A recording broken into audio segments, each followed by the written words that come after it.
Hello friends, welcome to Bhuvana Shekhar's kitchen. Today I am going to show chicken pickle recipe. So let's get started. Take a kadai and pour oil for deep frying.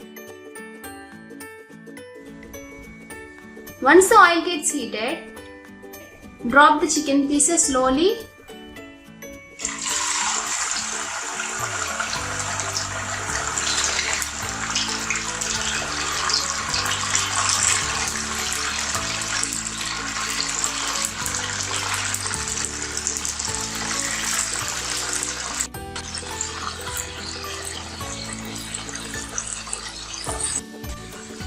Fry until it turns crispy and brown color.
That's it friends, tasty chicken pickle is ready. Hope you like it. Thank you for watching. Do subscribe to my channel. Bye bye.